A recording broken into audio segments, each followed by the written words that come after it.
네, 오늘 우리 그 고린도후서 이제 부분을 보는데, 이제 저번에 우리가 얘기한 것처럼 사도 바울이 이제 고린도라는 지역에서 사역한 것은 2차 전도 여행 때입니다. 2차 전도 여행 때 그 사역을 했고, 그 쭉 연대기를 한번 봤는데 4번 편지를 쓰고 고린도 교회에, 그 중에 2개는 이제 없어졌죠. 2개는 성경에 들어와 있고 고린도 전후서로 4번 편지를 썼고 3번 고린도를 방문을 했어요. 3번 고린도를 방문을 했는데 고린도 후서는 그 56년경, 그러니까 주 56년 가을쯤에 마케도니아라는 곳에서 쓰였을 것이다. 우리가 이렇게 여러 정황 증거들을 봤고요. 고린도 전서는 그보다 한 2년 정도 빨리 54년 또는 뭐 더 일찍 보는 분들은 53년도 보는데 이 서신이 에베소에서 쓰여졌다라는 거예요. 그러니까 고린도 전후서는 바울의 3차 전도 여행 기간에 쓰여진 거예요. 그러니까 고린도 교회는 2차 전도 여행 때 세웠지만 편지 2편지는 3차 전도 여행 때 바울이 하나는 에베소에서 하나는 마케도니아에서 이렇게 썼습니다. 그리고 제가 전에 말씀드린 것처럼 그 3차 전도 여행 때 쓴 편지가 또 하나가 있는데 그게 로마서라는 편지거든요. 로마서라는 편지는 고린도 후서를 쓴 후에 쓴 걸로 보여지는데 57년 정도 maybe 뭐 그런데 바울이 3번째로 고린도를 방문했을 때 그때 고린도에서 로마로 편지를 썼고, 그 편지 로마서를 갖고 간 사람이 누구냐 하면, 전달해 준 사람이 누구냐 하면 갱그레아 교회의 베베라는 여성 사역자였었어요. 그 갱그레아는 고린도 바로 옆에 붙어 있는 항구 도시거든요. 그러니까 그래서 고린도에서 편지를 쓰고 그 편지를 이제 베베가 로마에 전달을 했다라는 겁니다. 그러니까 제가 아까 말씀드린 것처럼 고린도에 3번 방문했다 그랬잖아요. 그러니까 3번째 방문 때 로마서를 쓴 거예요. 그래서 이런 그 전에 제가 얘기한 것처럼 이런 연대기적으로 여러분들 기억하시면 좀 성경을 또 이해하는 데도 도움이 될 거라고 생각하고, 일갈 첫 번째 1차 전도 여행이 끝나고 갈라디아서를 썼고, 2대 2차 전도 여행 때는 데살로니가 전후서를 썼고, 3고 3롬 3차 전도 여행 때는 고린도 전후서와 로마서를 썼다. 그리고 나중에 60년대 돼가지고 이제 로마의 감옥에 1차 연금됐을 때, 그때 우리가 옥중서신이라고 얘기하는데 그 옥중서신이 4권인데 에베소서, 빌립보서, 골로새서, 빌레몬서, 요거를 4권을 썼습니다. 그리고 나서 이제 풀려나고 나서 이제 디모데 전후서, 디도서 이런 편지를 썼죠. 13권의 바울의 서신들입니다. 자, 고린도후서에 이제 우리가 저번에 그 개요를 쭉 봤고 고린도후서의 특징도 살펴보면서 어디까지 우리가 했는지 제가 기억이 안 나는데, 사도직 변호는 봤나요? 응?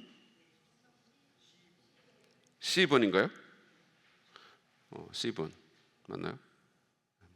다들 모르는 것 같으니까 그냥 진행하겠습니다. 한다고 해서 여러분들이 어떻게 다 기억을 하시겠어요?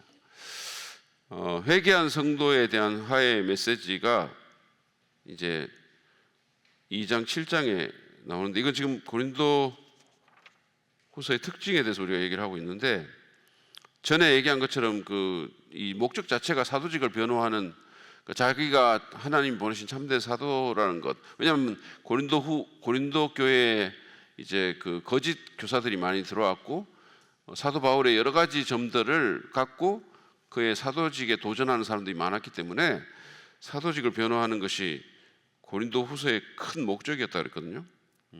왜냐하면 그 사도직을 변호한다는 말은 바울 자신을 변호한다기보다는 바울이 하는 사역과 메시지를 변호해야 한다는 얘기고, 그거를 변호한다는 것은 복음의 순수성을 지킨다는 그런 의미가 있기 때문에 굉장히 중요했던 거죠. 그리고 이 회개한 성도에 대한 화해의 메시지는 사실은 이제 교회에서 징계를 받았던 그런 성도, 뭐 여러 가지 음란한 죄라든지 여러 가지 문제들이 있었는데, 그 부분에 대해서 이제 사도 바울이 이제 그만하면 됐다, 이제는 그 관계를 회복하고 사랑과 용서를 해라라고 그렇게 얘기를 하죠. 그래서 고린도후서 2장 6절에서 8절은 이렇게 말합니다. 여러분 대다수는 그러한 사람에게 이미 충분한 벌을 내렸습니다. 그러니 여러분은 도리어 그를 용서해주고 위로해 주어야 합니다. 그 사람이 지나친 슬픔에 짓눌리는 일이 없도록 해야 합니다. 그러므로 나는 여러분이 그에게 사랑을 나타내 보이기를 권합니다. 이렇게 얘기했어요. 그러니까 모든 사실은 징계의 목적은 회복입니다. 교회는 회복의 공동체가 돼야 됩니다. 어떤 사람을 무너뜨리려고 하는 게 아니고, 물론 우리가 잘못할 수 있고 또 공동체에 어려움을 끼칠 수도 있고, 사람들이 그러니까 우리가 생각할 때 참 용서하기 어려운 그런 일들을 할 수도 있는데, 그러나 교회는 그런 사람들을 징계하는 것이 그 사람들을 벌을 줘가지고 무너뜨리고 보복하고 한번 당해봐라 이런 게 아니고, 결국은 그를 회복시키기 위한 그런 목적이 있다. 그래서 바울이 이미 충분한 벌을 내렸다 이렇게 얘기했어요. 그러니까 제가 전에도 말한 것처럼 어떤 죄가 있고 어떤 문제가 있는데 그거를 그냥 덮는 거는 성경적이지 않죠. 그게 마치 아무 일도 아닌 것처럼 그냥, 그게 아니고 문제는 문제대로 다루되 그 문제를 다루면서 죄는 죄라고 분명히 말을 해야 다른 사람이 그 똑같은 죄에 안 빠지게 되겠죠. 경고가 되고 교회가 거룩성을 유지하게 되는 거죠. 그렇지만 그럼에도 불구하고 그 죄 지은 사람은 결국은 회복시켜야 된다. 그게 중요한 목적이다. 그래서 그런 일을 바울이 지금 권면하고 있고, 이것이 또 고린도 후서의 좋은 특징이 되고 있다라는 거고, 네 번째는 헌금 권면입니다. 헌금 권면. 이게 8장 9장에 이렇게 나오는데 연보라는 표현을 많이 쓰죠. 연보. 특별히 이제 그 예루살렘 성도들을 위한 연보입니다. 여기서는 구체적으로. 그러니까 아마 예루살렘에 기근이 들어가지고 그래서 굉장히 좀 어려웠던 것 같아요. 어려워서 이제 그들을 돕는 그런 헌금을 지금 권면을 하는 겁니다. 그러니까 이제 이게 사실은 초대교회는 어떻게 보면 사도적인 교회들로서 오늘날처럼 이렇게 막 전 세계에 복음이 막 퍼지고 복잡해지고 이러지는 않잖아요. 교단별로 나눠져 있고 이렇지는 않고, 그 당시에는 교회들이 이렇게 다 연결이 돼 있는 상황인데, 그러니까 그 안에서 서로를 돕는 헌금을 하는 거죠. 그러니까 교회가 사실은 자기들만을 위한 헌금을 하는 게 아니고, 물론 교회 안에 공동체를 세우고 또 교회 안에 어려운 분들을 돕는 그런 것도 우리가 필요하고, 우리 교회에서 이렇게 보면 이렇게 그걸 뭐라 그러죠? 지목 헌금을 하시는 분들이 계시거든요. 교회 안에 이렇게 살피면서 이 헌금을 그분한테 전달해 줬으면 좋겠다, 이렇게 지목 헌금을 하시는 분이 계세요. 때로는 이름을 안 밝히기 때문에 아무도 모릅니다. 누가 그런 헌금을 했는지. 그런 분들도 있고, 어떤 분들은 이제 이렇게 그냥 하시는 분들도 있고 그렇거든요. 근데 이제 그것은 교회 안에서 이 헌금이 그분에게 좀 쓰이기를 원합니다라는 그런 마음으로 이렇게 헌금을 하는 거죠. 저는 그런 헌금이 더 많아졌으면 좋겠다라는 생각이 들어요. 우리 안에서 서로 이렇게 돕고, 그리고 여러분 지난번에 우리 중고등부 그 청소년 주의를 할 때 했던 것처럼 또 어떤 그룹에 속한 사람들을 격려하고 후원하기 위한 헌금도 저는 더 많아졌으면 좋겠다, 그런 생각이 들어요. 그러니까 이번에도 많은 분들이 중고등부를 이렇게 생각하면서 헌금을 하셨는데, 그런 헌금이 아이들한테도 격려가 되고 그 아이들을 섬기는 일에 계속 쓰임이 되니까 그런 것들도 우리가 또 계속해서 더 많아졌으면 좋겠다는 생각이 듭니다. 어쨌든 그 예루살렘 성도들을 위한 연보에 대한 구체적인 권면이 나옵니다. 그러니까 우리보다 못한 교회, 또는 특별히 어떤 문제로 어려움을 겪고 있는 교회에 교회가 이제 개교회가 지역교회가 그 교회를 위해서 헌금을 해서 그들을 돕는 거죠. 저는 우리 교회가 어느 정도는 이렇게 좀 뭐 성칩 내에서는, 성서십 내 우리 교단 내에서는 이제 손가락이 꼽히는 교회가 됐거든요. 우리 교단이 워낙 작은 교단이기 때문에. 그래서 우리 교회가 이제 많은 교회들이 바라보는 교회가 되고, 또 이런 문제가 생기면 도움을 요청하는 그런 교회가 된 거예요. 저 이번에 거기 가서도, 설교 세미나를 가서도 또 어떤 목사님 만났는데, 목사님 이번에 우리 필리핀 사역하는데 좀 도와주세요, 뭐 이렇게 또 얘기를 하는 것도 들었고, 여러분 그냥 이건 여러분들한테 그냥 제가 알리는 거예요. 여러분이 그걸 위해서 뭐 개인적으로 헌금을 하셔도 좋고 안 하셔도 좋고, 교회적으로는 아마 하려고 지금 생각하고 있는데, 우리가 후원하는 교회 중에 제주도에 있는 윤광호 목사님이 목회하시는 교회가 있어요. 그 교회가 모임 장소가 없어가지고 진짜 어려움을 많이 겪었는데, 그래서 우리가 그래서 정기적으로는 그 교회가 어떤 작은 모임 장소가 있었으면 좋겠다. 그래가지고 귤을 왜 연말인지 하여튼 귤을 늘 해마다 이렇게 그 교회에서 이렇게 주문을 받아가지고 건축헌금 모금한다 그러고 많은 분들이 참여해 주시고 그런 거 아마 생각나실 텐데, 그 교회에 드디어 이제 어떤 한 좋은 건물이 나온 것 같아요. 그래서 이제 모금을 하는데, 뭐 개척교회니까 자기들 안에서 어떻게 그게 되겠어요. 그러니까 이제 전국 교회에 도움을 요청하는 이 편지를 보낸 거죠. 우리 교회도 왔는데, 그래서 이제 우리가 그런 교회들을 좀 도와야 된다는 거죠. 그 사람들이 교회 건축 헌금을 모금하는 데 있어서 얼마라도 이렇게 우리가 도울 게 필요하다는 거죠. 이번에 전에도 제가 얘기했지만, 이번에 강사로 오시는 정민철 목사님도 제가 그거 진짜 잊지를 못하겠어요. 그러니까 사실은 그게 우리가 전체적으로 우리는 큰 돈이 많이 들었잖아요. 이 건물은 큰 건물이니까. 그러니까 돈이 많이 들었는데, 그거에 비하면 그 돈은 액수는 얼마가 안 돼요. 그렇지만 그때 당시에 우리가 건축을 이제 하려고 시도했던 때에 우리 정민철 목사님이 그 해에 신년 부흥회 강사로 오셔가지고 자기 사례비를 그냥 우리 교회 건축헌금으로 내놓으셨어요. 4일인가 5일 동안 말씀 전하고, 그러고는 우리 사랑 믿는 교회 오병이어로 오병이어 헌금이다 그러면서 드린 거거든요. 제가 그거를 진짜로 잊지를 못하겠어요.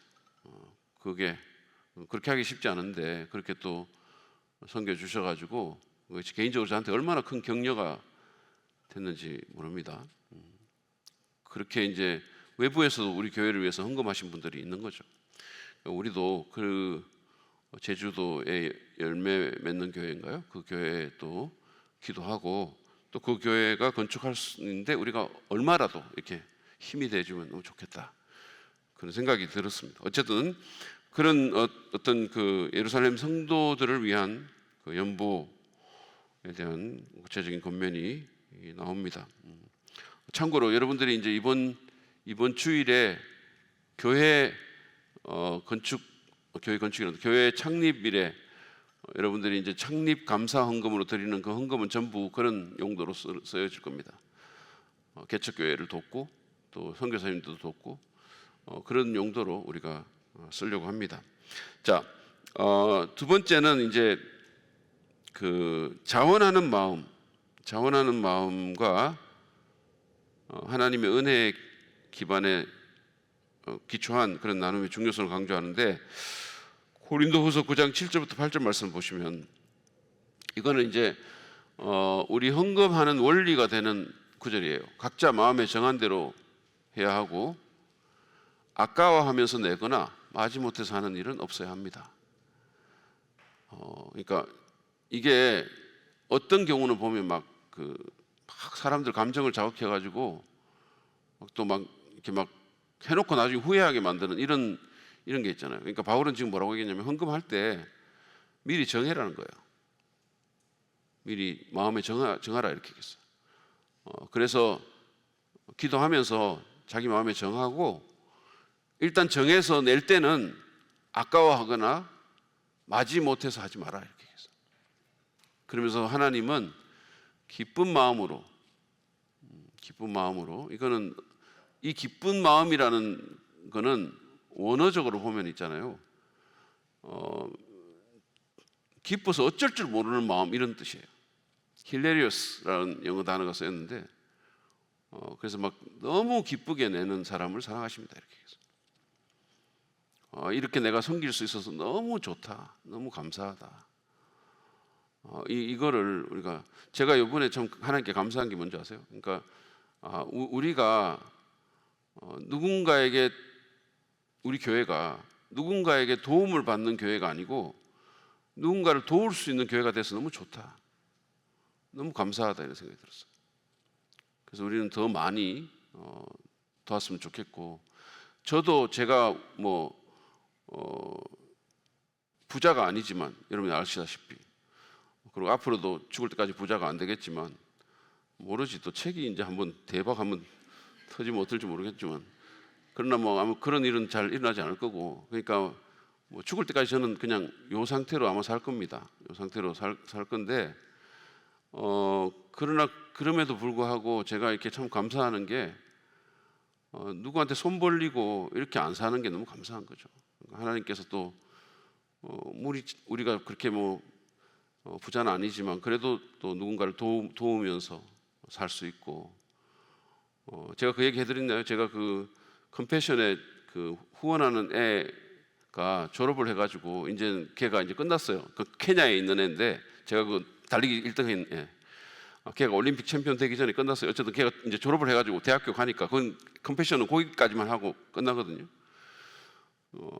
그래서 이제 컴패션에서 안내가 왔어요. 이제 그건 끝났으니까. 그래서 걔한테 편지도 왔어요. 편지가 와가지고 너무 감사한 게 뭐냐면 걔가 사실은 그게 아니었으면 자기가 학교도 갈 수 없고, 그런데 학교 다 가고 꿈이 생기고 또 컴패션을 통해서 교회에 연결이 돼가지고 예수님 믿게 되고, 이제는 자기가 정말 그 대학에 갈 수 있게 됐고 자기 가족들을 돌아볼 수 있는 상태가 됐다는 거예요. 재정적으로도. 그래서 너무 감사하더라고. 감사하고 그래서 나한테 이제 고맙다고 그 편지가 왔어요. 왔는데 이제 컴패션에서 그 연락이 와서 이제 다른 아이를 또 섬기겠습니까? 이렇게 연락이 와가지고 그렇게 하겠다 해가지고 이번에 제가 그 이제 선택하기보다는 뭐 하나님께서 만나게 해주신 애가 인도네시아 아이인데, 여자 아이인데, 그 전에 했던 케냐 아이는 남자 아이거든요. 근데 이제 여자 아이인데 이름이 뭔지 아세요? 이름이 엘사입니다. 엘사. 제가 이름 때문에 선택했어요. 엘사. 10살짜리 여자아이인데 너무 귀여운 거예요. 사진을 보니까. 그래서 걔를 이제 또 앞으로 걔가 대학교 갈 때까지 또 계속 이렇게 섬길 수 있게 돼서 너무너무 감사한 거죠. 그러니까 어쨌든 그렇게 우리가 누군가를 섬길 수 있는 것 너무 감사한 거잖아요. 너무 기쁜 일이죠. 그래서 사도 바울이 기쁜 마음으로 내는 사람을 사랑한다 이렇게 했어요. 그러면서 하나님께서 우리에게 온갖 은혜가 넘치게 할 수 있다 이렇게 말했어요. 그러니까 이거는 하나님의 은혜 때문에 우리가 드리는 거고, 또 그렇게 드릴 때 하나님이 또 은혜를 넘치게 하신다라고 말하고 있습니다.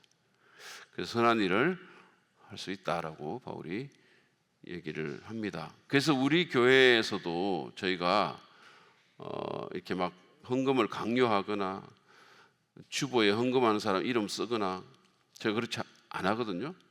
그렇게 많은 교회들이 그렇게 하잖아요. 주보에 뭐 헌금하는 11조 하는 분 이름 쓰고 감사헌금 하는 분 이름 쓰고 하면 헌금은 더 늘어나겠죠. 늘어나지만 그게 기쁘게 드리고 자원해서 드리는 그 헌금의 정신과는 좀 안 맞겠다는 생각이 들어서, 그래서 우리는 그렇게 안 합니다. 그렇지만 또 많은 분들이 기쁨으로 자원함으로 드리고 계세요. 그래서 그런 분들에게 참 감사를 드립니다. 하나님께서 드리는 손길을 축복하시고 여러분이 천국 가면 진짜 깜짝깜짝 놀랄 일들을 만나게 해주실 거라고 저는 생각합니다. 많은 사람들이 여러분에게 와서 나를 도와줘서 고맙다라고 이렇게 말하는 여러 국가의 사람들을 만나게 될 겁니다. 자, 그 다음에 환상과 계시에 대한 언급이 나오는데요. 12장에 보면 사도 바울이 자기가 받은 그 특별한 환상 그리고 계시, 이런 데 대해서 이제 언급을 하는데, 그거를 읽어보면 굉장히 겸손하게 언급을 해요. 그리고 간접적으로 그렇게 말을 합니다. 고린도후서 12장 4절 5절에 보면 바울이 자기 자신에 대해서 얘기를 하는데 3인칭으로 언급을 하는 거예요. 그러니까 이거는 뭐냐 하면 그만큼 겸손한 자세로 얘기를 하는 거예요. 그러니까 막 요즘 보면 무슨 뭐 체험했다는 사람들 보면 막 엄청 자기를 내세우고 내가 이런 영적인 체험을 했어요. 뭐 이렇게 막 하면서 막 심지어 책도 쓰고 막 난리를 하는데, 바울은 오히려 이거를 남 얘기처럼 하는 거예요. 남 얘기처럼. 이 사람이 낙원에 이끌려 올라가서 이렇게 얘기했거든요. 이 사람이 자기입니다. 근데 이제 그 고린도후서 12장에 보면 이게 지금 시점으로부터 14년 전에 일어났다 그랬거든요. 그러니까 지금 이 편지를 쓸 때가 56년이면 그로부터 14년 전이면 42년인 거예요. 그러니까 바울이 1차 전도 여행을 떠나기도 전이에요. 그때 바울에게 일어난 일입니다. 근데 이 사람이 바울이 자신이죠. 이 낙원이라는 말은 예수님이 강도한테 하셨던 말씀이에요. 네가 오늘 나와 함께 낙원에 있으리라. 그 낙원입니다. 그러니까 여러분 그거 아세요? 낙원과 천국의 차이점 아세요? 그러니까 이 천국은 하나님 나라거든요. 하나님 나라고 결국은 이거는 맨 마지막에 이루어질 것입니다. 이 세상의 모든 것들이 다 끝나고, 그리고 이제 소위 계시록 22장에서 새 하늘과 새 땅이라고 말하는 그 나라가 임할 때, 그때가 이제 천국이에요. 그때는 우리가 다 육체적으로 부활하고 이제 모든 세상의 역사가 끝이 나고 죄가 사라지고, 이때 이제 천국이 임하고 완벽하게, 그리고 그것을 성경에서는 새 하늘과 새 땅이라고 말을 합니다. 그런데 이 낙원은 이제 그런 새 하늘과 새 땅이 오기 전에 우리가 죽으면 가는 곳이에요. 그게 낙원입니다. 오늘 네가 나와 함께 낙원에 있으리라 이렇게 말했죠. 패러다이스라는 용어를 썼어요. 근데 사도 바울이 그 낙원에 이끌려 올라갔다 이렇게 얘기했거든요. 근데 그게 다른 그 앞 구절에 보면 셋째 하늘 이런 표현을 썼거든요. 셋째 하늘, 하나님이 계신 곳. 그러니까 첫째 하늘은 우리가 보는 이 대기고, 둘째 하늘은 우주의 하늘이고, 셋째 하늘은 하나님이 계신 곳, 뭐 흔히 이렇게 말을 합니다. 그러니까 그 낙원에 이끌려 올라갔다 이런 표현을 쓰는데, 이 이끌려 올라갔다라는 게 헬라어로는 하르포조라는 단어예요. 근데 이게 혹시 휴거라는 말 들어보셨어요? 휴거, 랩처 영어로는 그렇게 번역된 단어예요. 이게 데살로니가전서 4장 17절에 보면 우리가 이제 공중으로 이끌려 올라가서 공중에서 주를 만난다고 했을 때 그 휴거라는 단어와 똑같은 단어예요. 그래서 사도 바울이 이 낙원에 이끌려 올라갔다, 휴거되었다 이런 거예요. 그래서 말로 표현할 수 없는 말을 들었다 이렇게 얘기했어요. 그게 어떤 건지를 말을 하고 있지 않습니다. 아마도 뭐 자기 자신과 연관된 말이기 때문일 수도 있어요. 어쨌든 그런 말씀을 들었다라고 얘기를 하고 있고, 그런 사람을 나는 자랑한다 이렇게 말을 하죠. 그러니까 그만큼 이 말을 자기가 왜 하느냐 하면 자꾸 자신의 사도권을 부정하고 그렇게 하니까 바울이 나도 이런 체험을 했습니다. 근데 그거를 하는 방식이 굉장히 겸손하게 하고 있다는 거예요. 막 떠들썩하게 막 뭐 이렇게 하는 게 아니고. 자, 그 다음에 13장으로 가면 이제 여섯 번째로 보면 이 강한 의조의 경고가 나옵니다. 일부 고린도 성도들의 죄와 불순종에 대해서 강하게 질책을 하면서 만약에 회개하지 않으면 직접 가서 책망하겠다라고 그렇게 경고를 하고 있죠. 고린도서 13장 2절에 보면 내가 두 번째로 여러분을 방문하였을 때 전에 범죄한 사람들과 또 그 밖에 모든 사람에게 이미 말한 바와 같이 지금 떨어져 있으면서도 다시 말해야 됩니다. 내가 이번에 다시 가면 그런 사람들을 그냥 두지 않겠습니다. 이렇게 얘기했어요. 그러니까 바울이 3번 방문했다 그랬잖아요. 그러니까 이미 두 번째 가서 경고를 했다는 거죠. 그리고 세 번째 다시 가면 그 사람들을 가만두지 않겠다 이렇게 얘기했어요. 범죄한 사람들, 또 막 이렇게 교회를 어렵게 하는 사람들을 가만두지 않겠다. 이렇게 얘기했어요. 이거는 사도 바울의 어떻게 보면 아버지 같은 리더십이에요. 그러니까 데살로니가전서 2장에 보면 사도 바울이 그 자신의 리더십에 대한 얘기를 하는데, 어머니 같이 너희들을 돌봤다, 이런 그 널스라는 표현을 쓰거든요. 유모처럼 그렇게 어머니 같은 리더십을 보이기도 했지만, 또 동시에 사도 바울이 아버지 같은 그런 리더십을 보이기도 했어요. 그래가지고 제가 한번 읽어봐 드릴 텐데, 데살로니가 전서 2장에 보면 그냥 읽어드릴게요. 들어보세요. 2장 10절부터 보면, 또 신도 여러분을 대할 때 우리가 얼마나 경건하고 올바르고 흠잡힐 때가 없이 처신하는지를 여러분이 증언하고 또 하나님께서도 증언하십니다 라고 한 후에 11절에 이렇게 말합니다. 여러분이 아는 바와 같이 아버지가 자기 자녀에게 하듯이 우리는 여러분 하나하나를 대합니다. 그러면서 그 아버지적인 리더십에 대해서 이렇게 표현하는 거예요.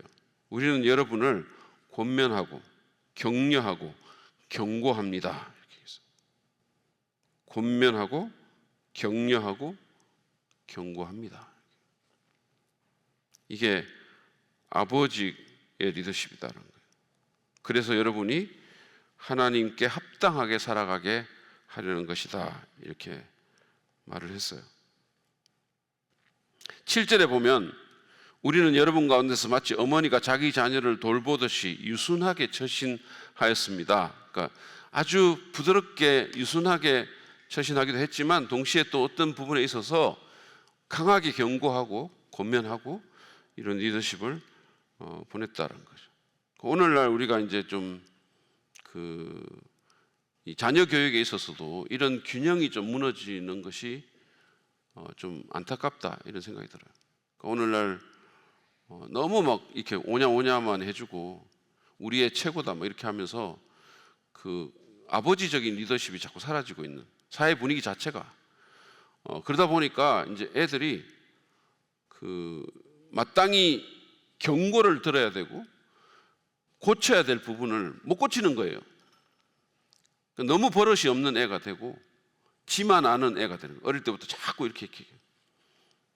이제 이게 내가 볼 때는 출산율이 저하되면서 가정의 애들이 뭐 하나밖에 없거나 많아도 둘 되거나 이런 부분들도 이제 연관이 있고, 예전에 제가 중국 갔을 때 그 중국 사람들의 정책이 뭐냐 하면 1인, 그러니까 1가구에서 1자녀거든요. 왜냐하면 인구가 너무 많으니까. 그러니까 그때 내가 들었던 말이 뭐냐 하면, 중국에서 그 애를, 자기 자녀를 소황제라고 부른다는 거예요. 소황제. 지 멋대로 하는 거예요. 지가 왕이에요. 왜냐면 하나밖에 없으니까. 이제 그런 애들이 자라나면 어떻게 되겠습니까?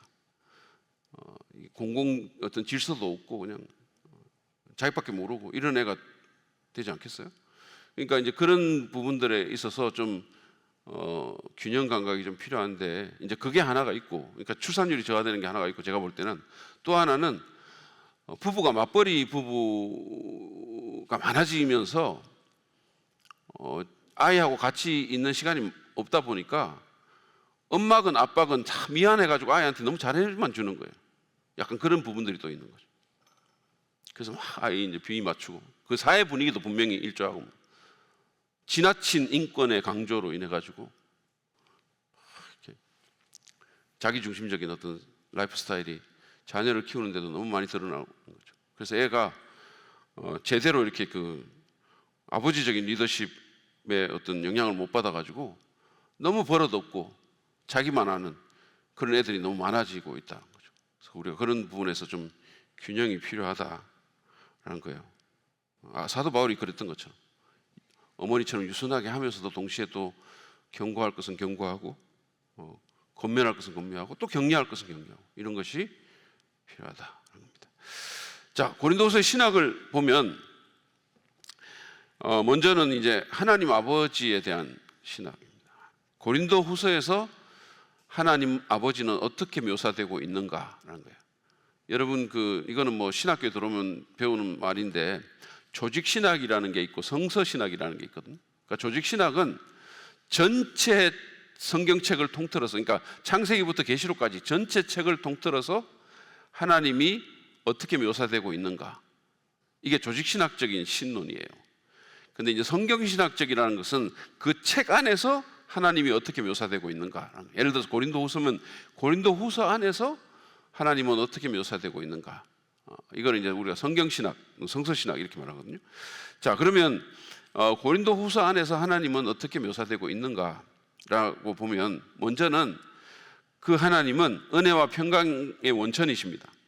고린도후서에서 묘사되는 하나님 아버지는, 성부 하나님은 은혜와 평강의 원천이시고 자비와 위로가 되시는 분이시다라는 거예요. 고린도후서 1장 2절부터 4절 상반절까지 말씀인데, 여러분 같이 한번 읽어 보실까요? 시작. 우리 아버지 하나님과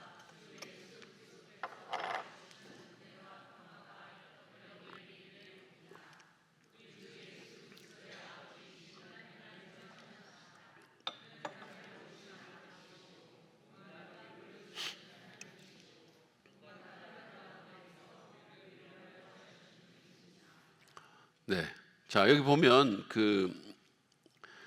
이제 우리 아버지 하나님과 주 예수 그리스도께서 내려주시는 은혜와 평화, 이렇게 말했죠. 그러니까 이 아버지 하나님이 우리에게 주시는 은혜와 평화의 원천이다라는 거예요. 그 은혜와 평화는 아버지 하나님으로부터 온다는 거예요. 예수 그리스도 안에서. 근데 여러분, 제가 전에도 여기서 말을 했는지 모르겠는데 순서가 매우 중요해요. 바울은 언제나 은혜를 먼저 말하고 평화를 뒤에 말합니다. 이 순서가 매우 중요합니다. 왜냐하면 우리가 하나님의 은혜를 받아야지만 우리 안에 진정한 평화가 있는 거예요. 우리가 십자가의 그 은혜, 우리의 모든 죄를 도말하시고 우리를 자녀 삼아 주신 그 하나님의 무조건적인 그 은혜를 우리가 경험할 때 우리 안에 진정한 평화가 생기는 거예요. 그러니까 이 순서가 평화와 은혜가 아니고 은혜와 평화입니다. 교회가 어떻게 해서 평화로운 교회가 되는지 아세요? 교회가 평화로운 교회가 되려면 교회 모든 구성원들이 하나님의 은혜를 경험해야 돼요.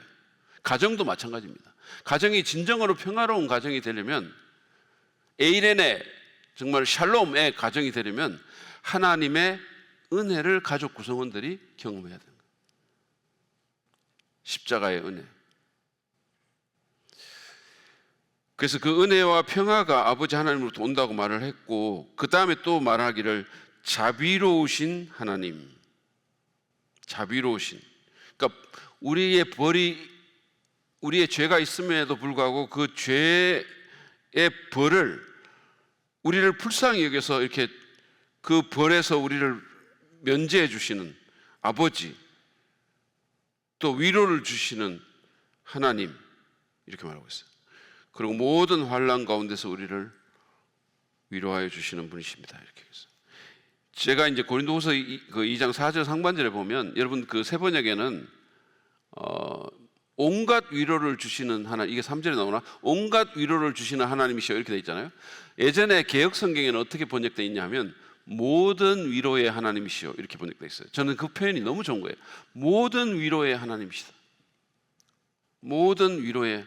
그래서 아마 이 부분을 강조했던 것은 사도 바울이 선교 사역 가운데 겪은 그 고난, 그리고 대적자들의 어떤 해방과 비난, 이런 것 가운데서 본인이 직접 이거를 경험했기 때문이에요. 하나님 주시는 위로와 평강을 그가 경험했기 때문에 그가 이 하나님을 강조하고 있는 거예요. 하나님은 진짜 자비의 하나님이세요. 자비라는 것을 다르게 표현하면 친절하신 하나님, 긍휼을 베푸시는 하나님, 우리를 불쌍히 여기시는 하나님. 사도 바울이 그걸 경험한 거죠.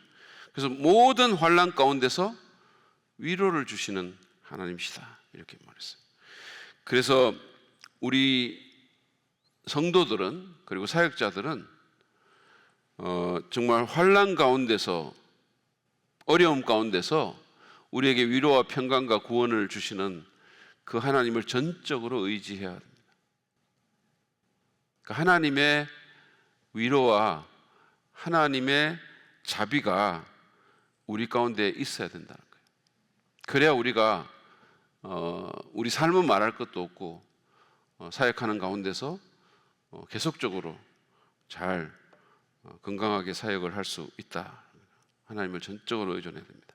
두 번째는 또 고린도후서에서 묘사된 하나님은 주 예수와 성도들을 다시 살리시는 분이십니다.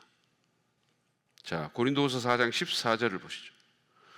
주 예수를 살리신 분이 예수와 함께 우리도 살리시고 여러분과 함께 세워주시리라는 것을 우리는 알고 있습니다. 그러니까 주 예수를 살리신 분이 누굽니까? 하나님이시죠. 하나님 아버지. 그러니까 하나님께서 예수 그리스도를 살리셨고 그와 함께 성도, 우리도 살리실 것이다. 그래서 우리가 복음을 전하고 또 주님을 섬길 때 정말 그로 인한 환난과 죽음을 두려워하지 말고 정말 우리를 다시 살리실 수 있는 그 하나님을 온전히 의지해야 된다. 제가 지난주에 설교했고 우리 오성현 목사님 설교한 것처럼 그 하나님을 두려워하고 환난을 두려워해서는 안 된다. 하나님을 두려워하면 다른 모든 두려움에서 우리가 해방될 수 있다. 자, 세 번째는 구원의 역사를 이루시고 화해를 원하시는 분이 하나님이시다. 이게 고린도후서 5장, 6장에 이렇게 계속 반복돼서 나옵니다. 그러니까 예수 그리스도를 통해서 구원의 역사를 이루시고 인간과 화해하기를 원하신다는 거예요. 그러니까 우리가 죄 때문에 하나님과 관계가 멀어졌어요. 원수되어 있는 상태입니다. 원수되어 있는데 하나님 먼저 주도권을 지시고 이 관계를 회복하기를 원하신다는 거예요. 여러분 종교에서 있잖아요. 그러니까 사람들이 왜 무슨 제사를 올리고 사람들이 막 새벽마다 정한수를 떠놓고 기도하고 아니면 뭐 심지어는 우리 그냥 일반적인 레벨에서 막 그 뭐 할 때 돼지머리 자르고 거기다 돈 꽂아 놓고 고사 지내고 이런 일을 왜 하는지 아세요? 그러니까 이 사람들의 마음 속에 뭔가가 잘못되어 있다는 걸 아는 거예요. 누가 말을 해주지 않아도 뭔가가 잘못되어 있어서 신과의 관계가, 그 신이 누구든 간에 그 신과의 관계가 뭔가가 잘못되어 있어서 이 신을 화나게 하면 안 되겠다. 이 신을 조금 그 누구로 떨어야 되겠다. 이런 그 마음이 있는 거예요. 그러니까 그걸 하는 거예요. 제가 전에도 말한 것처럼 너무 아이러니한 거는 뭐냐 하면 그 비행기 있잖아요. 비행기 보잉 뭐 747기 이런 거 있잖아요. 이 비행기는 현대 과학과 기술의 총합니다. 그게 다 그냥 그 결집돼 가지고 비행기라는 진짜 놀라운 그런 기기를 만든 거잖아요. 그러니까 이 현대 과학과 기술의 뭐 최첨단 기술이 거기 다 들어가 있는데 그거를 처음 하늘에 띄우기 전에 뭐 하는지 아세요? 한국에서 그걸 경납고에서 이렇게 끌어내 가지고 이제 처음 하늘에 띄우기 전에 뭐 하는지 아세요? 거기서 돼지머리 잘라놓고 고사합니다. 너무 아이러니한 거예요. 그러니까 이 최고의 과학과 최고의 기술이 다 이 총망라된 그 앞에서 거기서 돼지머리 잘라놓고 코에다 돈 꽂고 이렇게 하는 거예요. 왜 합니까? 뭔가 안 좋은 일이 일어날 수 있고 우리는 이 기술 신뢰할 수 없어요. 이런 거예요. 뭔가 이거를 더 뭔가 복잡하게 만들 수 있는 분이 여기 계시는데 그분이 뭔가 화가 나 있는 것 같으니까 그 화를 누구로 떨려고 그걸 하는 거예요. 그래서 많은 사람들이 어떻게 생각하냐면 그러니까 하나님이든 뭐 신이든 우리한테 화가 나 있고 우리가 뭔가 조금 잘못하면 재앙을 내리고 그래서 우리가 재수 없는 일이 벌어질 수 있다는 사실을 은연중에 알고 있는 거예요. 그러니까 자꾸 그거를 뭔가 이렇게 피해 보려고 애를 쓰는 거예요. 특별히 이제 죄가 있는 사람들에 대해서는 하나님이 사람들이 어떻게 생각하냐면 하나님은 죄인을 싫어하시고 미워하시고 그 죄를 벌하려고만 생각하고 있다 이렇게 생각하고 있어요. 그런데 오히려 고린도후서에 나오는 하나님은 그게 아니고 죄 있는 죄인들과 화해하기를 원하시는 거예요. 그래서 예수님을 보냈다 이렇게. 그래서 예수 그리스도를 이 땅에 보내서 구원의 역사를 이루고 화해하기 원하신다. 그리고 그 예수를 먼저 믿은 사람들을 화해의 일꾼으로 삼으셔서 그래서 사람들에게 그 소식을 자꾸 전하기를 원하신다. 그리고 그들에게 그 화해하는 소식을 맡겨주신 거예요. 자, 우리 그 고린도 후서 5장 21절부터 21절 읽고 19절 이렇게 제가 순서를 좀 바꿨는데 이렇게 읽겠습니다. 자, 하나님께서는 죄를 모르시는 분에게 우리 대신으로 죄를 씌우셨습니다. 그것은 우리가 그리스도 안에서 하나님의 의가 되게 하시는 겁니다. 그러니까 예수 그리스도는 죄를 모르시는 분인데 그분에게 우리의 모든 죄를 다 씌우셨다는 거예요. 그리고 오히려 그분의 완벽한 의가 우리에게 오는 위대한 교환이 일어나게 하는 그런 일을 하셨다는 거죠. 그러면서 곧 하나님께서 사람들의 죄가를 따지지 않으시고 화해의 말씀을, 이게 복음이거든요. 화해의 말씀을 우리에게 맡겨주심으로써 세상을 그리스도 안에서 자기와 화해하게 하신 것입니다. 그래서 바울이 나중에 권면하죠. 너희는 그리스도와 화해해라, 화목해라. 그러면서 또 말하죠. 오늘이 구원의 날이고 은혜 받을 만한 날이다. 이렇게 말했어요. 그러니까 하나님의 지금 강력한 원함은 뭐냐면 이 세상에 있는 모든 죄인들, 모든 악한 사람들과 관계를 회복하기를 원하시는 거예요. 그들을 뭐 벌 주고 뭐 재앙을 주고 이런 게 아니라 오히려 그들을 회복시키기를 원하십니다. 그래서 예수 그리스도에게 그들의 모든 죄를 뒤집어 씌우고 예수님이 그 모든 대속의 벌을 받게 하신 것이죠. 그래서 우리의 사명은 뭐냐면 이런 화해의 소식을 모든 사람에게 전하는 거죠. 될 수 있는 한 많은 사람에게 이 복음을 전하는 겁니다. 하나님이 너한테 화난 게 아니야. 하나님은 너하고 관계를 회복하기를 원하셔. 하나님이 너를 얼마나 소중히 여기신지 알아? 너는 하나님과 새롭게 시작할 수 있어. 네 인생이 얼마나 망가졌든지 얼마나 뭐 엉망이 됐든지 그건 상관없어. 하나님은 너를 새롭게 일으킬 수 있어. 그 소식을 우리가 계속해서 전해야 된다. 계속해서. 그것이 우리가 해야 될 사명입니다. 그리고 교회로서 또 우리가 해야 될 사명이기도 합니다. 자, 그 다음에 두 번째는 예수 그리스도에 대한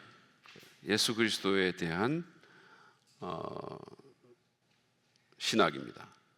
기독론이죠. 고린도 후서는 예수 그리스도를 어떻게 말하고 있는가? 먼저 예수 그리스도는 하나님의 형상입니다. 하나님의 형상. Image of God, 하나님의 형상이에요. 그래서 하나님의 속성을 공유하시고 나타내시는 분이십니다. 보이지 않는 하나님을 정확하게 가시적으로 드러내 보이시는 분이세요. 그런 의미에서 예수 그리스도는 하나님의 계시의 내용입니다. 자, 고린도후서 4장 4절 그리고 6장 하반절을 읽겠습니다. 보시죠. 스크린 보시면 나와 있어요. 이 세상의 신이 믿지 않는 자들의 마음을 어둡게 하여서, 이 세상의 신은 사단이죠. 그게 진짜 신이라서 신이라는 게 아니고 이 세상의 신, 이 세상을 지금 주관하고 있다는 거예요. 하나님의 허락하에. 그래서 사단이 하는 일은 뭐냐면 안 믿는 사람들의 마음을 어둡게 한다는 거죠. 깨닫지를 못하게 한다는. 그래서 우리가 전도의 기도가 필요한 거예요. 그래서 믿지 않는 자들의 마음을 어둡게 하셔서 하나님의 형상이신 그리스도의 영광을 선포하는 복음의 빛을 보지 못하게 하는 것입니다. 여기 보면 그리스도를 뭐라고 얘기하죠? 하나님의 형상이다 이렇게 말하고 있어요. 그러면서 6절에서는 예수 그리스도의 얼굴에 나타난 하나님의 영광을 아는 지식의 빛을 우리에게 주셨습니다. 그러니까 예수님을 보면 하나님이 어떤 분인지를 알 수 있다. 예수님이 바로 하나님의 계시의 내용이다라는 겁니다. 그러니까 이게 예수님이 이 땅에 오신 이유이기도 해요. 사람의 모습으로 이 땅에 오신 이유. 여러분 제가 그 예전에 뭐 성탄절에 설교 시리즈로 무슨 도대체 왜라는 그런 제목으로 설교 시리즈를 한 적이 있어요. 기억나십니까? 안 나죠. 어떻게 나겠어요? 근데 어쨌든 그렇게 한 적이 있어요. 근데 예수님, 보통 사람들이 예수님 왜 오셨지? 이렇게 하면 일반적으로는 우리를 구원하기 위해서 오셨습니다. 그 말 맞는 말이에요. 우리를 구원하기 위해서 오셨습니다. 예수님은 죽으러 오셨습니다. 다 맞는 말이에요. 근데 예수님이 오신 중요한 이유 중에 하나가 뭐냐면 하나님이 어떤 분인지를 우리에게 보여주기 위해서 오신 거예요. 그러니까 하나님은 영이시고 우리 눈에 안 보이잖아요.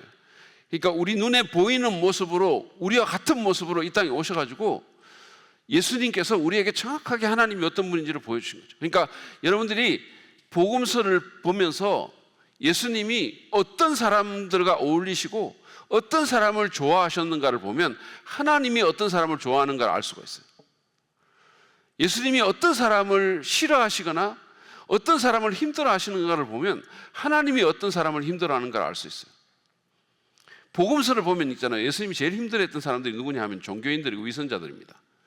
제일 힘들었어요. 오히려 예수님은 죄인들과는 잘 어울리셨어요. 자기 죄를 인정하는 그런 죄인들과는 잘 어울리셨어요. 그러니까 이거를 요즘으로 대입하면 위선 떨고 있는 자기의에 가득 찬 목사들, 사제들, 스스로 의롭다고 여기는 사람들 하나님이 제일 힘들어한다는 거예요. 오히려 솔직하게 나 죄인이야, 그런 사람이 하나님 다루기 훨씬 더 쉬워하신다는 거예요. 자, 어쨌든 간에 예수님이 오신 이유는 바로 하나님을 드러내 보이기 위해서 오셨다. 그러니까 여러분이 하나님이 어떤 분인가를 알려면 예수님을 잘 공부를 해야 돼요. 특별히 복음서에 나타난 예수님. 그래서 우리가 지금 마가의 예수 스토리를 계속 50몇 주째 보고 있는데 그 예수님이 어떤 일에 화를 내시고 예수님이 어떤 데 열정을 갖고 있으시고 어떤 식으로 일을 하시는지를 여러분들이 보면 그게 바로 하나님이시다. 하나님이 그렇게 하시는 거다라는 것을 알 수가 있는 거예요. 그다음에 두 번째로 예수 그리스도는 대속제물이시며 중보자이십니다. 예수님은 우리의 대속제물이고 중보자다. 그리스도는 모든 사람을 대신해서 죽으신 우리의 대속제물입니다. 그리고 하나님과 인간 사이를 연결시켜주는 중보자인 거죠. 그래서 하나님도 한 분이시고 하나님과 사람 사이의 중보자도 한 분이시다라고 이렇게 말을 하잖아요. 그래서 어쨌든 인류의 대표로서 그가 인간의 속죄를 위해서 죽으셨고 그래서 하나님과 인간 사이의 중보자가 되셨습니다. 고린도후서 5장 14절을 보시죠. 우리 같이 한번 읽겠습니다. 시작. 그리스도의 사랑이 우리를 휘어잡습니다.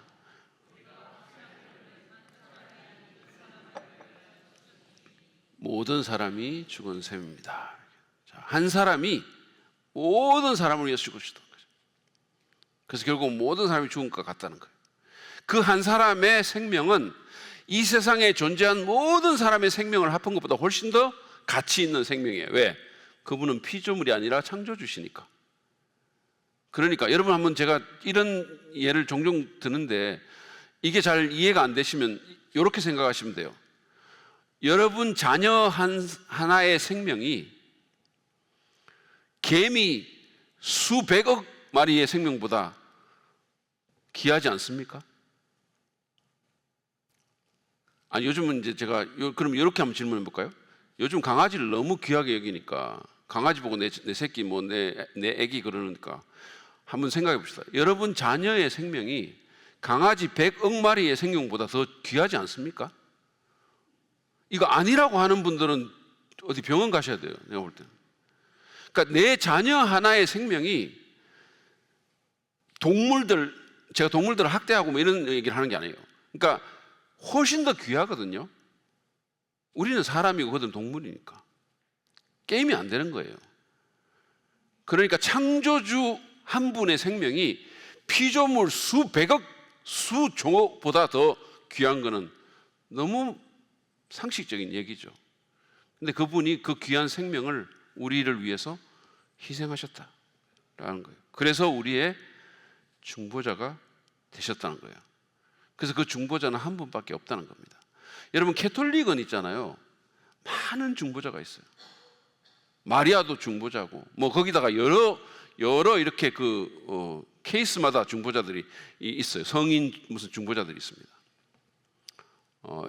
이게 성경과는 전혀 다른 거죠. 제가 이 말을 해야 되는지 모르는데, 이거 해가지고 또 오늘 하루가 또 안 좋을지도 모르는데, 제가 예전에 예수 믿기 전이에요. 예수 믿기 전에, 우리 집사람 만나기 전에 어떤 여자애를 하나 만난 적이 있는데, 진짜. 근데 이 걔가 독실한 캐톨릭 신자였거든요. 독실한 캐톨릭 신자였거든요. 그 집이 뭐 심지어 시골에 어떤 성당 하나 뭐 이렇게 지어줄 이런 식으로 독실한 캐톨릭. 그때 저는 예수를 안 믿었대요. 정신이 없을 때 만나.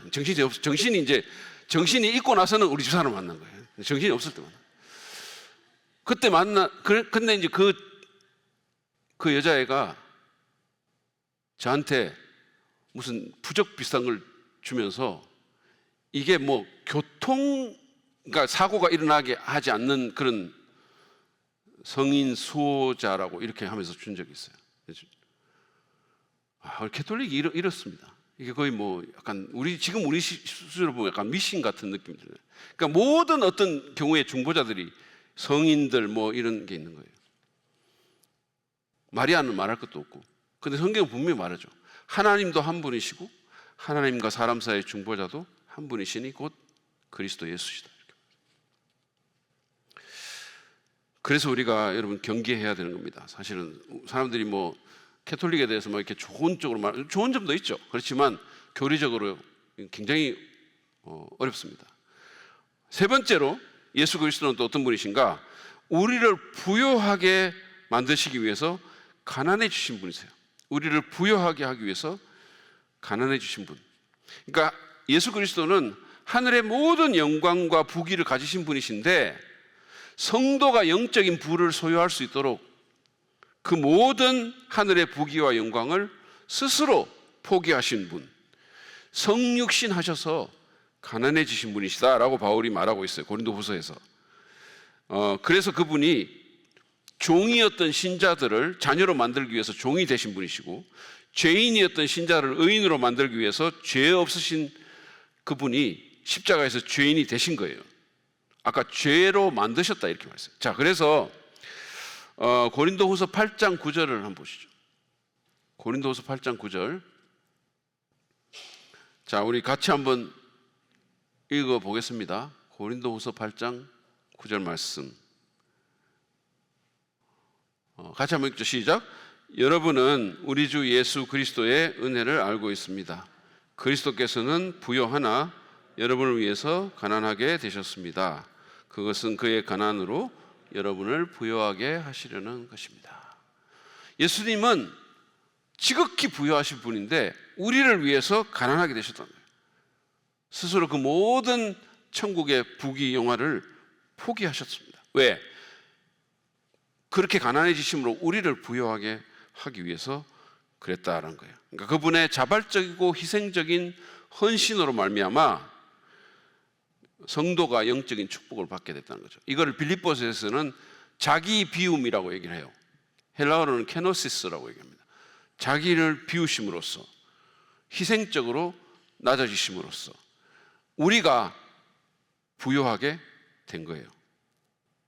그래서 이 예수 그리스도는, 고린도후서가 우리에게 이렇게 나타내는 그 예수 그리스도는 가난한 이웃을 돕고 성도를 섬기고 살아야 될 모범이 되시는 겁니다. 그러니까 우리는 이 예수님처럼 우리도 자발적으로 희생하고 드리고 헌신함으로써 다른 사람들을 부요하게 만들어야 되는 책임이 있다는 거예요. 그러니까 오늘날 세상 사람들이 사는 그런 삶의 방식대로 자기만을 위해서 사는 것이 아니라 계속 자기에게 뭔가를 쌓아놓고 투자하고 자기만 부요해지려고 하는 게 아니라 우리가 갖고 있는 그것을 기꺼이 나눔으로써, 드림으로써 다른 사람을 부요케 하는 그런 삶을 살아야 된다는 겁니다. 그리고 교회 공동체도 함께 그런 공동체가 돼야 된다. 그러니까 자기들만 부요해지는 그런 공동체가 됐으면 안 된다는 거예요. 여러분, 중세 캐톨릭이 있잖아요. 왜 타락했는지 아세요? 왜 타락했냐 하면 그 교회가 자기들만을 부요하게 하는 그런 교회가 됐기 때문에 그런 거예요. 은과 금은 내게 없거니와 내게 있는 것으로 내게 주리니 곧 그런 얘기를 했잖아요. 그러니까 베드로가 그 얘기를 했죠. 나사렛 예수의 이름으로 일어나 걸으라고 그랬잖아요. 근데 중세 교회는 나사렛 예수의 이름은 없고 은과 금은 가득했었어요. 그거를 토마스 아퀴나스가 교황한테 비꼰 거 아닙니까? 우리가 이렇게 지금 하나님의 은혜로, 교황이 그랬대요. 이렇게 하나님의 은혜로 이렇게 참 풍성하게 됐다 이렇게 얘기하니까 토마스 아퀴나스가 은과 금은 많은데 예수의 이름은 없죠 이렇게 말했대요, 교황한테. 그게 얼마나 비극적인 얘기입니까? 자, 그래서 우리는 예수님의 본을 받아야 된다라는 겁니다. 자, 마지막으로 오늘 우리가 그 성령 부분만 보고 마칠 텐데요. 성령은, 자, 고린도후서가 우리에게 나타내는 성령은 어떤 분이냐? 성도의 기업과 부활의 보증이 되시는 분입니다. 성도의 기업과 부활의 보증이 되시는 분인데, 성령님은 성도가 장차 받을 그 영광스러운 기업과 부활의 보증이 되십니다. 그리고 성령을 선물로 받은 자는 그 구원과 영생에 대한 분명한 확신을 할 수 있죠. 자, 여러분 고린도후서 1장 22절을 보시면 하나님께서는 또한 우리를 자기의 것이라는 표로 인을 치시고, 이 고대의 간섭이잖아요. 고대의 어떤 그 편지나 아니면 무슨 황제가 이렇게 하사하는 어떤 그 상자 같은 데는 이게 황제가 내리는 거다라는 것으로 황제의 인을 딱 치면 누구도 그거를 뜯을 수가 없어요, 허락된 사람 외에는. 그래서 이거는 인을 쳤다는 말은 이거는 누구의 소유다라는 뜻이거든요. 그러니까 하나님이 우리에게 인을 치셨다는 말은 우리가 하나님의 것이라는 거죠. 그 말은 하나님이 우리를 보호하신다라는 뜻도 되는 거예요. 그리고 그 보증으로 우리 마음에 성령을 주셨다 이렇게 말했어요. 보증으로. 이 보증이라는 게 헬라어로는 아라보나라는 말인데 첫 불입금 이런 뜻입니다. 여러분들이 뭔가 이렇게 살 때 보증금이라고 그러나요? 불입금을 처음 내죠. 그러면 그 다음에 계속해서 돈을 내는 게 이제 그 사람들이 알게 되잖아요. 그런 것처럼 성령이 우리의 첫 불입금이라는 거예요. 그러니까 우리에게 하나님께서 인을 쳐주셨고, 그 말은 너희가 내 거야라는 인을 쳐주신 거죠. 그래서 구원받은 자들은 그 마음에 자신의 영과 더불어서 내가 하나님께 속했다는 것을 알 수 있다는 거예요. 우리는 하나님의 자녀가 되었다는 것을 알 수 있을 뿐만 아니라 또 보증으로, 앞으로 올 것에 대한 보증으로 성령을 주셨어요. 그래서 이건 무슨 뜻이냐 하면 여러분 우리가 아파트를 산다, 차를 산다 하면 만약에 보증금을 1,000만 원을 내면 앞으로 더 큰 게 계속 들어오는 걸 알잖아요. 그죠? 그런 것처럼 내가 지금 성령이 우리 안에 들어와가지고 성령의 감동으로 내가 하나님의 은혜를 경험하잖아요. 여러분들 그런 경험 있으시죠? 막 찬양할 때 막 기쁨이 있거나 말씀을 읽을 때 막 이런 은혜가 있거나 이렇게 할 때 그거는 마치 첫 불입금과 같다는 거예요. 그 말은 뭐냐면 우리가 앞으로 누릴 것이 그보다는 훨씬 더 큰 게 온다는 거죠. 그걸 우리가 확실히 안다는 거예요. 그게 성령이 우리에게 하시는 일이라는 거예요. 지금 우리가 예배하면서 느끼는 기쁨 이런 거는 성령께서 우리에게 부어주시는 첫 불입금에 불과하다는 거예요. 이거는 우리가 앞으로 어떤 놀라운 영광을 누리게 될지를 성령이 첫 불입금처럼 우리에게 말해주시는 보증이 되신다, 그런 의미입니다. 자, 그 다음에 두 번째로 성령은 새 언약의 성취가 되세요. 성령은 새 언약의 성취입니다. 그래서 말씀을 우리 마음에 새기시고 우리를 살리십니다. 자, 고린도후서 3장 6절과 3절 제가 좀 순서를 바꿨는데 한번 보시죠. 이 새 언약은 문자로 된 것이 아니고 영어로 된 것입니다. 그럼 옛 언약은 어떻게 됐죠? 옛 언약은 뭐예요? 옛 언약은 구약인데 구약에서 특별히 이 옛 언약은 모세 언약을 얘기합니다. 시내산 언약이라고 말하죠. 그 모세 언약을 모세가 하나님과 맺을 때 그 글자는 돌판에 새겨졌잖아요. 그렇죠? 십계명 돌판에 새겨졌죠. 그러니까 이 새 언약은, 지금 우리가 맺는 그 새 언약은 그런 문자로 된 것이 아니고 영어로 된 것이다 이렇게 했어요. 그래서 율법의 문자는 사람을 죽이고 영은 사람을 살립니다. 이 성령을 얘기하는 거예요. 그것은 먹물로 쓴 것이 아니라 살아계신 하나님의 영어로 쓴 것이요, 십계명처럼 돌판에 쓴 것이 아니라 어디에 썼다? 우리의 가슴판에 쓴 것이다. 이렇게. 그러니까 성령께서 우리가 하나님과 새 언약을 맺게 될 때 성령께서 우리 마음에 하나님의 말씀을 써주셨다. 그래서 우리가 그 말씀이 우리 마음에 새겨져 있다는 거예요. 자, 마지막으로 성화의 주체가 되시는 분이 성령님이시다라는 거예요. 그래서 이제 그 고린도후서는 성령을 성화의 주체로 우리에게 보여주십니다. 고린도후서 3장 17절 18절을 보시죠.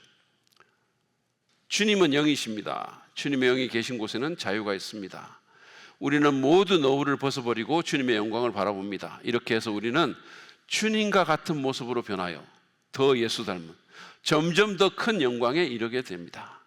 이것은 영이신 주님께서 하시는 일이십니다. 그러니까 고린도후서에서 드러내는 성령님은 우리를 점점 예수님 닮게 만드는 성화의 영이시다는 거예요. 그러니까 우리가 정상적이라면 우리는 시간이 가면 갈수록 점점 더 예수님을 닮아가야 돼요. 점점 더 거룩해져야 돼요. 점점 더 죄를 이기는 능력을 더 많이 소유해야 돼요. 성령님께서 그렇게 하신다. 그러니까 성령의 인도함을 받는 자는 생명과 자유 그리고 그리스도의 형상으로 변화되는 축복을 누린다는 거예요. 이번에 제가 이제 그 설교 세미나에 가가지고 그 강사가 첫 번째로 얘기한 게 뭐냐면, 첫날 첫 번째 시간에 했던 주제가 뭐냐면 설교는 영적이다라는 거예요. 설교는 영적이다. 그 얘기를 했어요. 그러면서 이제 거기 모인 250명의 설교자들에게 그냥 여러분이 공부 열심히 하고 책 들여다보고 막 뭐 어떤 수사학적인 엘로컨스나 뭐 이런 거 가지고는 안 된다 이렇게 얘기했어요. 말 잘하고 뭐 이게 설교가 아니고 설교의 요체는 본질은 설교는 영적이다. 그렇기 때문에 설교는 성령의 도우심이 없이는 절대로 할 수가 없다 이렇게 얘기했어요. 그렇기 때문에 설교자는 정말 이 영적인 사람이 돼야 되고, 설교자는 기도해야 되고, 설교자는 무릎으로 나가야 되는 뭐 이런 강조를 엄청 하셨어요. 진짜 도전이 많이 됐습니다. 그러면서 그분이 이런 얘기를 했거든요. 그러면 영적으로 설교하는 사람하고 육신으로 설교하는 사람, 그 모습으로는 모르잖아요. 그런 차이가 뭐냐? 그분이 7가지를 얘기를 했거든요.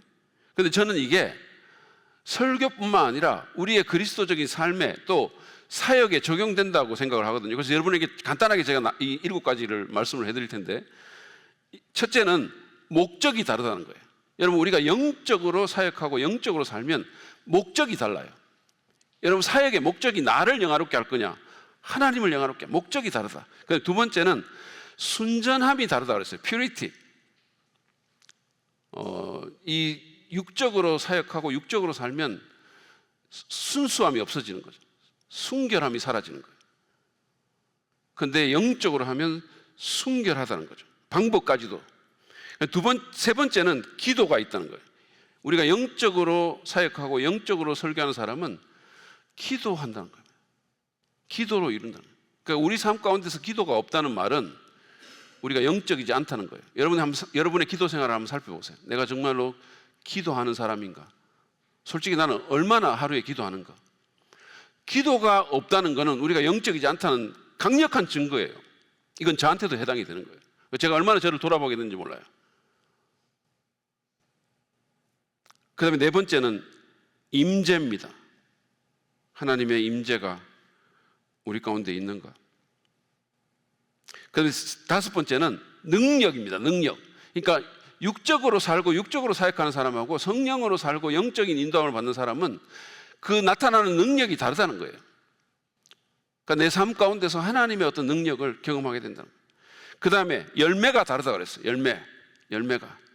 그러니까 우리가 영적으로 성령의 능력으로 이렇게 사역하면 열매가 다르다는 거예요.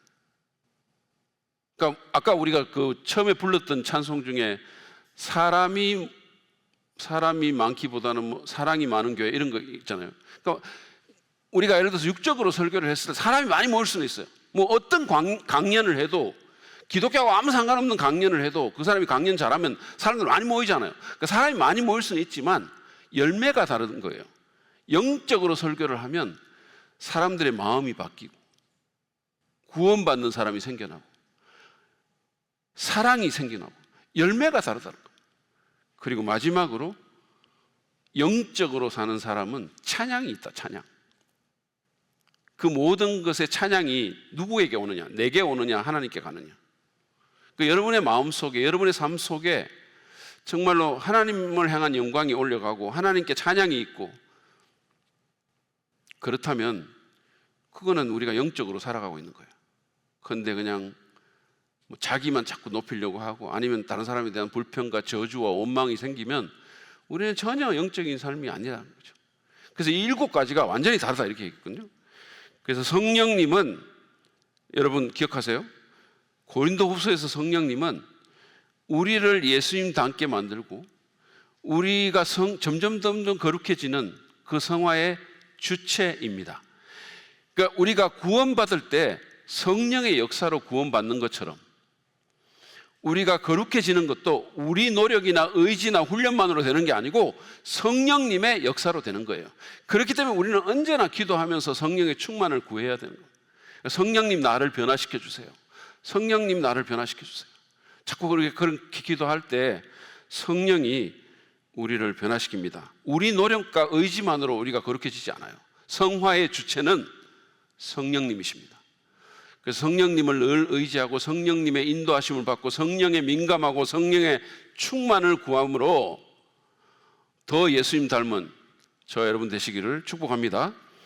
아멘. 우리 시간 잠깐 기도하면서 주님께 나아가도록 하겠습니다. 오늘 우리 마무리하면서 하나님, 내 힘만으로 할 수 없음을 다시 한번 깨닫습니다. 주님, 주의 성령께서 제 마음 가운데 다시 한번 운행하시고 역사하셔서 하나님, 제가 더 예수님 닮고 내 삶 가운데서 죄를 이길 수 있도록 정말 더 주님을 따라갈 수 있도록, 주님을 닮아갈 수 있도록 그렇게 인도해 주시고, 하나님 우리 교회도 그렇게 되게 하시고 우리 목장도 그렇게 되게 하시고 제가 하는 사역 가운데서도 성령의 열매가 나타날 수 있도록 도와주세요. 여러분 그렇게 기도하십시오. 육신적으로 사역하고 육신적으로 살지 않도록 도와주시고, 내가 열심히 한다고 하지만 그게 내 의나 내 노력만으로 끝나지 않도록 하나님 도와주시옵소서. 우리 가정도 성령의 공동체 되게 하여 주옵소서. 우리 함께 기도하며 저 앞에 나아갑니다. 간절히 기도하시겠습니다.